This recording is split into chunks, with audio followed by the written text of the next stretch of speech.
Hello students, आज हम बात करने वाले हैं मेंस्ट्रुअल साइकिल के बारे में कि मेंस्ट्रुअल साइकिल क्या होता है, इसमें कितने फेज होते हैं और फर्स्ट मेंस्ट्रुअल साइकिल को क्या नाम देते हैं, लास्ट मेंस्ट्रुअल साइकिल को क्या नाम देते हैं, इसमें हार्मोन्स के क्या क्या रोल होते हैं उनके बारे में हम बात करेंगे। और ये जो टॉपिक है आपके नीट पॉइंट ऑफ व्यू और class 12 board, CBSE, UP board सभी के पॉइंट ऑफ व्यू से काफ़ी ज़्यादा इंपॉर्टेंट होने वाला है। तो वीडियो को अंत तक देखिए और इस टॉपिक से आप बहुत सारे नंबर को गेन कर सकते हैं आपके बोर्ड एग्जाम में और नीट के एग्जाम में। तो चलिए आज के इस क्लास को शुरू करते हैं। NCERT line by line concept से लेकर के क्लियरिटी तक हम बात करते हैं एक एक पॉइंट की। तो सबसे पहले अगर हम बात करते हैं तो यहाँ पर हमारा जो टॉपिक है वो है मेंस्ट्रुअल साइकिल, यानी कि रजोधर्म चक्र, ठीक है, जिसको कहते हैं महावरी या पीरियड के नाम से जानते हैं, या गांव की भाषा में शॉर्टकट में इसको एमसी के रूप में भी जाना जाता है।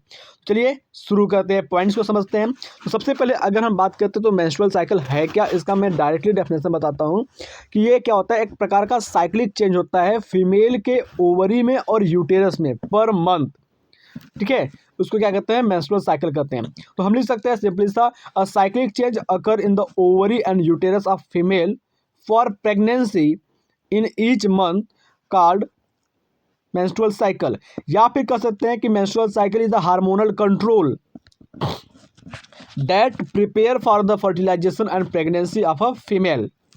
या फिर हम एनसीईआरटी की लाइन की बात करते हैं तो एनसीईआरटी की लाइन में लिखा गया है कि the reproductive cycle in female primates, जैसे कि मंकी हो गया, एप्स हो गया एंड ह्यूमन बींग्स हो गए, इस कॉल्ड द मेंस्ट्रुअल साइकिल हो गया। या सिंपल सी बात में आपको बताया गया कि रिप्रोडक्टिव साइकिल है, ये क्या है, रिप्रोडक्टिव साइकिल है जो कि हर मंथ चलता रहता है।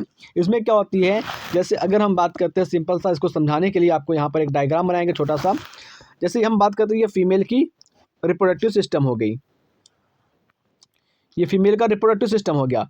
अब हर महीने क्या होता है, यहाँ पर जो फीमेल की यूटेरस होती है ना, जो फीमेल की यूटेरस होती है हर महीने क्या होती है, प्रिपेयर होती है प्रेगनेंसी के लिए। ये हर महीने क्या होती है, प्रिपेयर होती है प्रेगनेंसी के लिए, प्रिपेयर होती है। अब जब ये फीमेल प्रेग्नेंट नहीं हो पाती है, जब फीमेल प्रेग्नेंट नहीं हो पाती, तो फीमेल प्रेग्नेंट नहीं हो पाती क्या हो गया, जो यूटेरस की जो दीवारी होती है ये विगोरियस कॉन्ट्रैक्शन की वजह से क्या होती है, टूटने लगती है, झड़ने लगती है। इस तरीके से क्या होता है, ये ब्लड के रूप में बाहर निकलने लगती है पर मंथ, ये चीज़ें होती है। इसको कहते हैं मेंस्ट्रुअल साइकिल या फिर साइक्लिक चेंज कहते हैं, ठीक है। चलिए आगे की लाइन को समझते हैं। तो यहाँ पर क्या लिखा हुआ है कि the first menstruation beings at puberty, यानी कि पहली बार जो मेंस्ट्रुएशन आता है, पहली बार जो मेंस्ट्रुअल साइकिल आता है वो प्यूबर्टी के एज में आता है। कहने का मतलब 12 वर्ष की आयु में या फिर 13 वर्ष की आयु में कोई फीमेल 12 से 13 साल की हो जाती है तो उसमें क्या होता है, मेंस्ट्रुअल साइकिल स्टार्ट हो जाता है। और पहले मेंस्ट्रुअल साइकिल को हम कहते हैं मेनार्क, यानी कि रजो दर्शन कहते हैं। उसके बाद बात करते हैं in human female menstrual cycle या menstruation is repeated an average interval of about 28 to 29 days. यानी कि अगर हम बात कर रहे हैं जो फीमेल होती है, फीमेल के अंदर जो मेंस्ट्रुअल साइकिल होता है एवरेज, किसी में क्या होता है मेंस्ट्रुअल साइकिल 24 दिन के अंदर ही समाप्त हो जाता है, तो किसी में क्या होता है 35 दिन चला जाता है, तो किसी में 30 दिन चला जाता है। तो सभी के फीमेल के अंदर क्या होता है, अलग अलग होता है, लेकिन सबका एवरेज अगर देखा जाए, ठीक है, बहुत सारे ज़्यादातर महिलाओं को अगर देखा गया तो ज़्यादातर महिलाओं की जो मेंस्ट्रुअल साइकिल होती है वो क्या होती है, 28 दिन से 29 दिन तक की होती है। 28 से 29 दिन में उनकी मेंस्ट्रुअल साइकिल क्या होती है, कंप्लीट हो जाती है। And the cycle of event start from the menstruation till the next one called the menstrual cycle. यानी कि अगर हम बात करते हैं मेंस्ट्रुएशन से स्टार्ट होता है और इसको क्या कहते हैं, मेंस्ट्रुअल साइकिल कहते हैं, यानी कि ब्लीडिंग होती रहती है। अब दूसरी बात यहाँ पर हम आपको बता दें, जो मेंस्ट्रुअल साइकिल एंड होता है, यानी किसी भी फीमेल के अंदर जो मेंस्ट्रुअल साइकिल लास्ट होता है, यानी कि आखिरी बार जो मेंस्ट्रुअल साइकिल आता है वो 45 से 50 वर्ष की आयु में आता है। किसी में 50 वर्ष या किसी में 45 के बाद क्या होता है, मेंस्ट्रुअल साइकिल नहीं आता है, तो इस अवस्था को मेनोपॉज के नाम से जानते हैं। आई होप ये चीज़ें आपको समझ में आ गई होगी। आगे देखते हैं कि द 1 ओवम इज रिलीज, यानी कि एक ओवम क्या होता है, रिलीज होता है, जिसको कहते हैं ovulation during the middle of the menstrual cycle, ठीक है। जो मेंस्ट्रुअल साइकिल का मिडिल होता है उसको क्या कहते हैं, ओव्यूलेशन फेज कहते हैं, जहाँ पर क्या होता है एक ओवम रिलीज होता है। यहाँ तक आपने देख लिया। अब इसके आगे की अगर हम पॉइंट की बात करते हैं तो उसको देखिए, लेकिन उससे भी पहले क्या करते हैं, पहले आप डायग्राम को देख लीजिए यहाँ पर। तो कुछ चीज़ें आपको अच्छे से समझ में आ जाएगी। थोड़ा सा हमको देखिए यहाँ पर, ये क्या है, आपकी हार्मोनल लाइन है जो कि पिट्यूटरी ग्लैंड से सीक्रेट होता है। और ये क्या है, आपके ओवेरियन साइकिल है जो कि ओवरी के अंदर चलता है। और दूसरे नंबर पर अगर हम बात करते हैं तो यहाँ पर क्या होता है, ओवरी के अंदर हार्मोन्स का लेवल होता है। ठीक इसके नीचे अगर जाते हैं तो इसके नीचे जाएंगे तो यहाँ पर क्या है, आपका एक साइकिल और चलता है, क्या कहते हैं उसको, यूटेराइन साइकिल कहते हैं। तो यहाँ पर अगर आपको हम चीज़ों को क्लियरली समझाना चाहें तो यहाँ पर आप देख सकते हैं कि जो मेंस्ट्रुअल साइकिल होता है वो एक साथ दो दो जगहों पर चलता है। कहाँ कहाँ, पहला तो चलता है ओवरी के अंदर जिसको ओवेरियन साइकिल कहते हैं, और दूसरा जो होता है वो चलता है आपके यूटेरस के अंदर जिसको यूटेराइन साइकिल कहते हैं। तो इन दोनों में अंतर क्या होता है उसको देखते हैं। तो पूरी की पूरी जो मेंस्ट्रुअल साइकिल होती है वो कंट्रोल किया जाता है हार्मोन के द्वारा, और उस हार्मोन का नाम है FSH और LH। अब बेटा यहाँ पर देखते हैं, जो FSH है वो क्या है, आपकी रेड वाली लाइन है, और जो LH है वो क्या है, आपकी ब्लू वाली लाइन है। तो यहाँ पर आप समझिए अच्छे से, आपको समझ में आ जाएगा। सबसे पहले क्या होता है, जो हाइपोथैलेमस ग्रंथि होती है, ठीक है, हाइपोथैलेमस को हम अच्छे से लिख रहे हैं। ये हाइपोथैलेमस निकालती है GnRH, और ये GnRH क्या करता है, अटैक करता है पिट्यूटरी ग्लैंड पर, जिसको हम P से लिख रहे हैं। ये पिट्यूटरी ग्लैंड क्या करता है, दो हार्मोन निकालता है, LH और FSH। जो FSH होता है उसको हम फॉलिकल स्टिमुलेटिंग हार्मोन कहते हैं, और LH को क्या कहते हैं, ल्यूटिनाइजिंग हार्मोन कहते हैं। देखो, जो आपका FSH होता है उसकी जो लेवल होती है वो डाउन होती है। जब लेवल डाउन होती है तो जो ग्राफियन फॉलिकल्स होते हैं वो आपके मैच्योर होना शुरू हो जाते हैं, यानी कि डेवलप होना शुरू हो जाते हैं। जैसे ही ग्राफियन फॉलिकल आपके मैच्योर हो गए, यानी कि अगर हम बात करते हैं यहाँ पर मैच्योर फॉलिकल के रूप में दिखाई देने लगे तो इसको कहते हैं ग्राफियन फॉलिकल। अब जब ये मैच्योर हो गए तो उस वक्त क्या होता है, धीरे धीरे जो आपका LH हार्मोन होता है, यानी कि ल्यूटिनाइजिंग हार्मोन होता है, उसकी लेवल क्या होती है, उसकी लेवल इंक्रीज होना शुरू हो जाती है। देखिए यहाँ पर जो LH हार्मोन है क्या, उसकी मात्रा बढ़ रही है। जैसे ही मेंस्ट्रुअल साइकिल का 14th डे यानी कि 14वां दिन आएगा तो LH क्या होगा, एकदम से पीक पर होगा, यानी कि LH बहुत ज़्यादा मात्रा में सिक्रेट होगा। जब LH बहुत ज़्यादा मात्रा में सिक्रेट होता है तो क्या होता है, ओव्यूलेशन प्रोसेस होता है। तो ग्राफियन फॉलिकल रप्चर्ड होकर के ओव्यूलेशन कर देते हैं, जिससे सेकेंडरी ओसाइट क्या होता है, बाहर आ जाता है। फिर इसके बाद ये ग्राफियन फॉलिकल्स जो होते हैं उनका शेप चेंज हो जाता है, तो ये क्या होते हैं, ल्यूटियम के रूप में डेवलप होना शुरू हो जाते हैं। तो सबसे पहले क्या बनता है, कार्पस ल्यूटियम बनता है, फिर उसके बाद कार्पस एल्बिकस बनता है, जो कि रिस्पॉन्सिबल होते हैं हार्मोन को सीक्रेट करने के लिए। तो यहाँ पर आपको हमने बता दिया कि हार्मोन्स का इफेक्ट और फॉलिकल्स के बारे में, यानी कि ओवेरियन साइकिल के बारे में। देन उसके नीचे चलते हैं आगे। तो अब क्या होता है, यहाँ पर ओवरी के अंदर हमने देख लिया कि क्या क्या चीज़ें होती है। अब अगर हम बात करते हैं यूटेरस के अंदर, तो यूटेरस में क्या करते हैं बेटा, जब प्रोजेस्टेरॉन हार्मोन की मात्रा कम होती है, क्या होती है, प्रोजेस्टेरॉन हार्मोन की मात्रा कम होती है, तो क्या होती है, जो आपकी यूटेरस की लाइनिंग होती है वो क्या होती है, बनती रहती है, प्रिपेयर होती रहती है। जैसे ही एस्ट्रोजन की मात्रा हाई होती है, धीरे धीरे एस्ट्रोजन की मात्रा जब हाई होना शुरू होती है तो क्या होता है, जो यूटेरस का दीवार होता है वो क्या होता है, डीजेनरेट होना शुरू हो जाता है, यानी कि टूटना शुरू हो जाता है, सेड ऑफ होना शुरू हो जाता है। तो अगर हम पहले देखते हैं यहाँ पर क्या लिखा है, जो मेंशंस लिखा हुआ है, यानी कि यहाँ पर क्या, एस्ट्रोजन हार्मोन की मात्रा ज़्यादा है। जब एस्ट्रोजन हार्मोन की मात्रा ज़्यादा है तो मेंस्ट्रुअल साइकिल के दौरान जो यूटेरस की दीवार है वो क्या हो रही है, सेड ऑफ हो रही है, यानी कि टूट रही है। और धीरे धीरे क्या हो रही है, मेंस्ट्रुअल साइकिल की मात्रा ज़्यादा ही है। जब तक मेंस्ट्रुअल साइकिल में एस्ट्रोजन की मात्रा ज़्यादा रहेगी तब तक ये दीवार प्रिपेयर नहीं होगी। जैसे जैसे धीरे धीरे यहाँ पर देखेंगे आप, प्रोजेस्टेरॉन हार्मोन की मात्रा ज़्यादा हो रही है, जब प्रोजेस्टेरॉन हार्मोन की मात्रा ज़्यादा हो रही है तो ये आपकी यूटेरस की जो दीवार है वो वापस से प्रिपेयर हो जा रही है फॉर प्रेगनेंसी के लिए। ठीक है, तो इस तरीके से मेंस्ट्रुअल साइकिल काम करता है। अब वापस आ जाते हैं हम अपने NCERT की लाइंस पर, और वहाँ पर समझते हैं कि मेंस्ट्रुअल साइकिल में क्या क्या चीज़ें और होती है। यहाँ पर देखिए, the major event of the menstrual cycle are shown in figure 2.9। जो भी इवेंट है आपके मेंस्ट्रुअल साइकिल को उसको हमने फिगर में दिखा दिया आपको। द साइकिल स्टार्ट, यानी कि साइकिल स्टार्ट होता है with the menstrual phase. Cycle जो होता है मेंस्ट्रुअल फेज के साथ स्टार्ट होता है। मैं आपको बताता हूँ, जो साइकिल है मेंस्ट्रुअल साइकिल का उसको 4 फेज में बांटा गया है। मेंस्ट्रुअल फेज, ठीक है, उसके बाद हम बात करते हैं प्री ओव्यूलेटरी फेज, फिर इसके बाद करते हैं ओव्यूलेटरी फेज, फिर पोस्ट ओव्यूलेटरी फेज। ये 4 फेज में इसको बांटा गया है और इनको अलग अलग नाम से भी जाना जाता है। तो मैं आपको बताऊंगा, धीरे धीरे आप पढ़ते रहिए, हमारे साथ बने रहिए, यहाँ से आप ढेर सारे चीज़ों को याद करके समझ करके जाएंगे आगे। आगे बात करते हैं menstrual phase, when menstruation flow occur, यानी कि जब मेंस्ट्रुएशन फ्लो का मतलब क्या होता है, जब यूटेरस की दीवार टूटती है तो ब्लड के रूप में जो बाहर आता है उसको मेंस्ट्रुएशन फ्लो के नाम से जानते हैं और इसको मेंस्ट्रुअल फेज के नाम से जानते हैं। और ये जो होता है वो 3 से 5 दिनों का स्टेज होता है। किसी किसी फीमेल में 3 दिन तक ब्लीडिंग होती है, बहुत तेज़ी से ब्लड आता है, और इसके बाद किसी किसी फीमेल में 5 दिन का ये होता है, तो उसका एवरेज मान लिया गया 3 से 5 दिन तक। द मेंस्ट्रुअल फ्लो, यानी कि मेंस्ट्रुअल फ्लो जो होता है वो रिजल्ट होता है due to the break down of endometrium lining. Uterus की जो एंडोमेट्रियम लाइनिंग होती है वो जो ब्रेक डाउन होती है, तो ये क्या होती है, रिजल्ट होती है मेंस्ट्रुअल फ्लो का ऑफ द यूटेरस की जो, एंड इट, और ये blood vessels which form liquid, ठीक है, जो ब्लड वेसल्स होते हैं जो कि लिक्विड बनाते हैं, दैट कम आउट, जो बाहर आ जाते हैं थ्रू द वेजाइना, वेजाइना के रास्ते। Menstruation only occur if the release ovum is not fertilise. जो मेंस्ट्रुएशन होता है वो केवल तभी होता है जब जो रिलीज किया गया ओवम होता है वो फर्टिलाइज नहीं हो पाता है। तब कहने का मतलब ये है कि ओवरी के द्वारा जो ओवम निकला हुआ है और वो ओवम फर्टिलाइजेशन में पार्टिसिपेट नहीं किया तो क्या होगा, वो फर्टिलाइज नहीं हुआ, तो उस दौरान क्या होता है, लास्ट जो हो जाता है आपका 28 डेज मेंस्ट्रुअल साइकिल का, तो उस दौरान क्या होता है, मेंस्ट्रुएशन शुरू हो जाता है। Lack of menstruation may be indicate the pregnancy, यानी कि जब मेंस्ट्रुएशन की कमी होती है यानी कि ब्लीडिंग नहीं होता है तो इसका मतलब क्या है, प्रेगनेंसी का इंडिकेशन मिल रहा है, प्रेगनेंसी का सिग्नल मिल रहा है।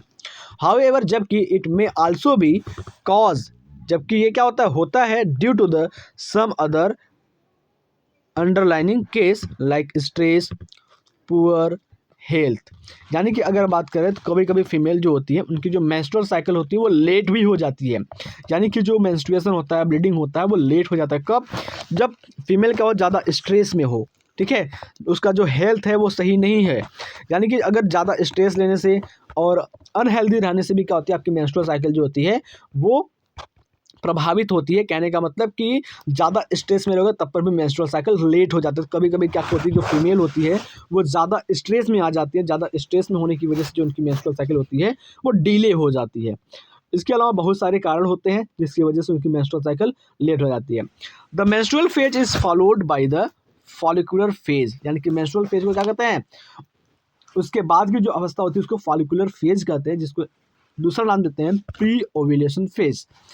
ड्यूरिंग द फॉलिकुलर फेज, यानी कि कहते हैं during this phase the primary follicles in the ovary grow, यानी कि अगर हम बात करते हैं जो प्राइमरी फॉलिकल्स होते हैं ओवरी के अंदर वो ग्रो करते हैं, वृद्धि करते हैं, टू बिकेम बनते हैं a fully matured Graafian follicle, एक पूरी तरीके से मैच्योर ग्राफियन फॉलिकल बनते हैं।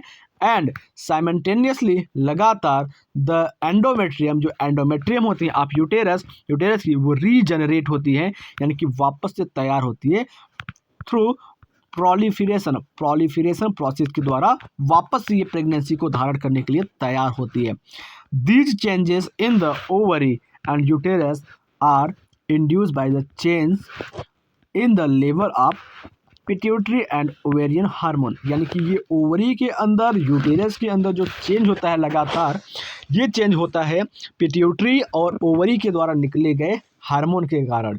आई होप ये चीज़ें आपको अच्छे से समझ में आ गई होगी। तो यहाँ पर लिखा हुआ है कि द सिक्रीशन ऑफ, जस्ट एक सेकेंड हमको थोड़ा सा सेट करने दीजिए। चलिए, the secretion of gonadotropin, LH FSH, LH का मतलब है ल्यूटिनाइजिंग हार्मोन, FSH का मतलब है follicle stimulating hormone, increase gradually during the follicular phase. जब फॉलिकुलर फेज होता है तो LH और FSH की मात्रा जो होती है वो क्या होती है, इंक्रीज होती रहती है धीरे धीरे। And simultaneously follicular development as well as secretion of the oestrogen by the growing follicles, ठीक है, यानी कि फॉलिकुलर डेवलपमेंट होता रहता है और फॉलिकल्स के द्वारा थोड़े थोड़े मात्रा में एस्ट्रोजन भी सिक्रेट होते रहते हैं। Both LH and FSH attain a peak level, यानी कि दोनों FSH और LH क्या होते हैं, जब पीक लेवल में चले जाते हैं in the middle of cycle, menstrual cycle के मध्य में, यानी कि 14वें दिन की अगर हम बात करते हैं, ये क्या होते हैं, rapid secretion of LH leading to its maximum level during the mid cycle is called LH surge induce rupture the Graafian follicles and thereby release the ovum यानी कि ओव्यूलेशन। कहने का मतलब ये है कि जब 14वां दिन आता है तो उस समय क्या होता है, जो LH होता है वो ज़्यादा पीक पर चला जाता है, बहुत ज़्यादा मात्रा में निकलता है। उस दौरान क्या होता है, जो ग्राफियन फॉलिकल होते हैं वो रप्चर्ड हो जाते हैं और रप्चर्ड होने के बाद यहाँ से क्या होता है, ओव्यूलेशन होता है और ओवम रिलीज होती है। जस्ट आगे देखते हैं। The remaining part of the Graafian follicles transform as the corpus luteum, यानी कि जो बचा हुआ ग्राफियन फॉलिकल का पार्ट होता है वो कार्पस ल्यूटियम में चेंज हो जाता है। अब कार्पस ल्यूटियम का फंक्शन क्या होता है, the corpus luteum secrete large amount of progesterone, यानी कि कार्पस ल्यूटियम क्या करता है, बहुत बड़े मात्रा में प्रोजेस्टेरॉन हार्मोन का सीक्रेशन करता है, which essential for the maintenance of the endometrium, जो कि एंडोमेट्रियम के मेंटेनेंस के लिए बहुत ही ज़्यादा जरूरी होता है।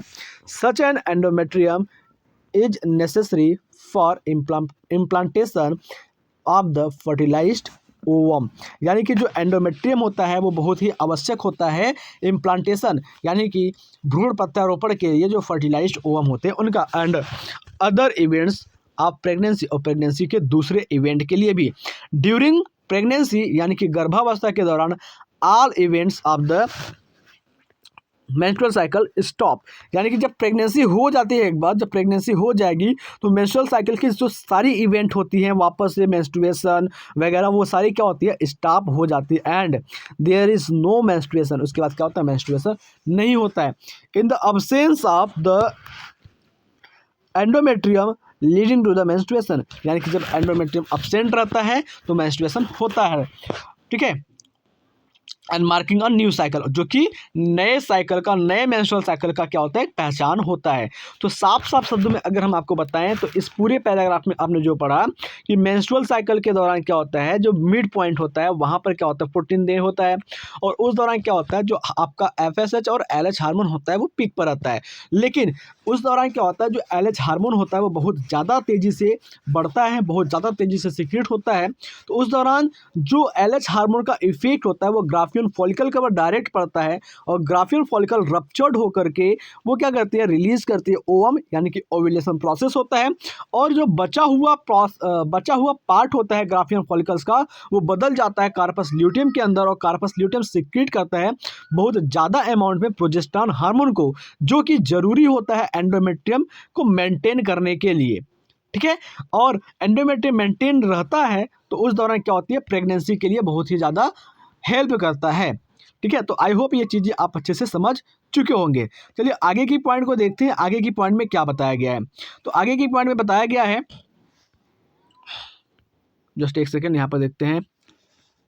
हाँ, pregnancy, during the pregnancy are event of the menstrual cycle stop, यानी कि प्रेगनेंसी जब हो जाती है तो मेंस्ट्रुअल साइकिल की सारी इवेंट जो होती क्या होती है, समाप्त हो जाती है। And there is no menstruation, उसके बाद मेंस्ट्रुएशन भी नहीं होता है। In the absence of fertilisation, यानी कि जब फर्टिलाइजेशन अब्सेंट रहता है, फर्टिलाइजेशन नहीं होता है, द कार्पस ल्यूटियम डीजनरेट, जो कार्पस ल्यूटियम होते हैं वो क्या होते हैं, डीजनरेट हो जाते हैं। This cause disintegration of the endometrium leading to the menstruation, और ये क्या करता है, एंडोमेट्रियम को वापस से डीजनरेट करने में मदद करता है। मार्किंग अ न्यू साइकिल, जो कि एक नए मेंस्ट्रुअल साइकिल को रिप्रेजेंट करता है। इन ह्यूमन बींग्स, इंसानों में बात करते हैं, menstrual cycle case around 50 year, हमने शुरुआत में ही बताया कि किसी किसी फीमेल में क्या होता है 45 और किसी किसी फीमेल में क्या होती है 50 ईयर के एज में क्या होता है, मेंस्ट्रुअल साइकिल स्टॉप हो जाता है completely. That is termed as menopause, जिसको मेनोपोज के नाम से जानते हैं। तो यहाँ पर आपने दो चीज़ें सीखा। पहला आपने सीखा कि मेंस्ट्रुअल साइकिल अगर शुरू होता है उसको मेनॉर्क कहेंगे, और मेंस्ट्रुअल साइकिल अगर एंड होता है उसको मेनोपोज कहते हैं। Cyclic menstruation is an indicator of normal reproductive phase, यानी कि जो साइक्लिक मेंस्ट्रुअल साइकिल होता है वो क्या करता है, इंडिकेट करता है एक नॉर्मल रिप्रोडक्टिव फेज को, एंड एक्सटेंड करता है between the menarche and menopause में, जो क्या करता है मेनार्की और मेनोपॉज में एक्सटेंड करता है। आई होप ये सारी चीज़ें आपको अच्छे से समझ में आ गई होगी। तो अब हम यहाँ पर थोड़ी सी चीज़ें यहाँ पर बात करते हैं, जो साइड में लिखा हुआ है वो साइड में क्या लिखा हुआ है कि menstrual hygiene. What is menstrual hygiene? तो मेंस्ट्रुअल हाइजीन की अगर हम बात करते हैं तो यहाँ पर देखिए क्या लिखा हुआ है कि maintenance of the hygiene and sanitization during the menstruation is very important. यानी कि जो मेंटेनेंस होता है वो हाइजीन का और सैनिटाइजेशन जो होता है मेंस्ट्रुअल साइकिल के दौरान ये बहुत ज़्यादा जरूरी होता है। Take bath and clean your self regularly. जब मेंस्ट्रुअल साइकिल शुरू होता है तो उस दौरान क्या होता है, आपके बॉडी से गंदगी निकलती है। कहने का मतलब ये होता है कि एंडोमेट्रियम की लाइनिंग टूटती है तो ब्लड निकलता है, वहाँ से सेल्स निकलते हैं जो आपको एलर्जी काज कर सकते हैं। इसलिए क्या करना चाहिए, आपको हमेशा अपने बॉडी को क्लीन रखना चाहिए। गंदे कपड़े का यूज़ नहीं करना चाहिए, सैनिटरी पैड का यूज़ करना चाहिए। कपड़े का यूज़ तो कतई नहीं करना चाहिए क्योंकि कपड़े में बहुत सारे फंगस हो सकते हैं। तो आपको क्लीन सैनिटरी पैड का यूज करना चाहिए। यूज सैनिटरी नेक पेंस और क्लीन होममेड पैड्स, जो घर पर पैड बनाए जाते हैं कॉटन का यूज करके, उसका भी यूज करना चाहिए। चेंज सैनिटरी नैपकिन्स, यानी कि जो सैनिटरी नैपकिन्स होते हैं उसको भी चेंज करना चाहिए, या होममेड जो पैड होते हैं उसको भी चेंज करना चाहिए आफ्टर एवरी 4 to 5 आवर। ठीक है, हर 4 से 5 घंटे के बाद क्या करना चाहिए, उस सैनिटरी पैड को चेंज कर लेना चाहिए एज पर रिक्वायरमेंट, जब तक की ज़रूरत हो। यानी कि बहुत ज़्यादा ब्लीडिंग हो रही है तो 4 से 5 घंटे में चेंज कर देना चाहिए, नहीं तो आपको एलर्जी या फिर और सारी दिक्कतें होना शुरू हो जाएंगी। Dispose the use sanitary napkins, यानी कि अगर हम बात करें जो भी सैनिटरी आप यूज कर रहे हैं उसको क्या करना चाहिए, डिस्पोज कर देना चाहिए, खराब नष्ट कर देना चाहिए प्रॉपरली, अच्छे तरीके से वैरैपिंग मोड़ करके it with the use paper, और पेपर के साथ यूज करके। Do not throw the napkins use napkins in the drain pipe, यानी कि जो पानी की पाइप होती है या जो टॉयलेट होती है वहाँ पर इसको नहीं फेंकना चाहिए, या फिर खुले एरिया में भी नहीं फेंकना चाहिए। After handling the napkins wash hand with soap, यानी कि जैसे आप पैड को फेंकते हैं या उठाते हैं उसको साबुन के साथ अपने हाथ को साफ कर लेना चाहिए। तो ये सारी चीज़ें क्या होती है, मेंस्ट्रुअल साइकिल की हाइजीन होती है। ये सारी अगर आप हाइजीन मेंटेन करते हैं तो आपको आगे चल करके कोई भी समस्या नहीं होगी। तो आई होप ये जितनी भी चीज़ें मैंने आपको बताई हैं वो सारी चीज़ें आपको अच्छे से समझ में आ गई होगी। अगर आप NCERT line by line concept से लेकर के क्लियरिटी तक पढ़ना चाहते हैं तो एएसबी बायोलॉजी को सब्सक्राइब कीजिए और इस परिवार का हिस्सा बन जाइए। अगर चैनल पर पहली बार आए हैं तो प्लीज़ चैनल को सब्सक्राइब कीजिए, और वीडियो को पहली बार देख रहे हैं तो लाइक कीजिए, ताकि आपके एक लाइक से हमें मोटिवेशन मिले और हम और वीडियो बना सकें।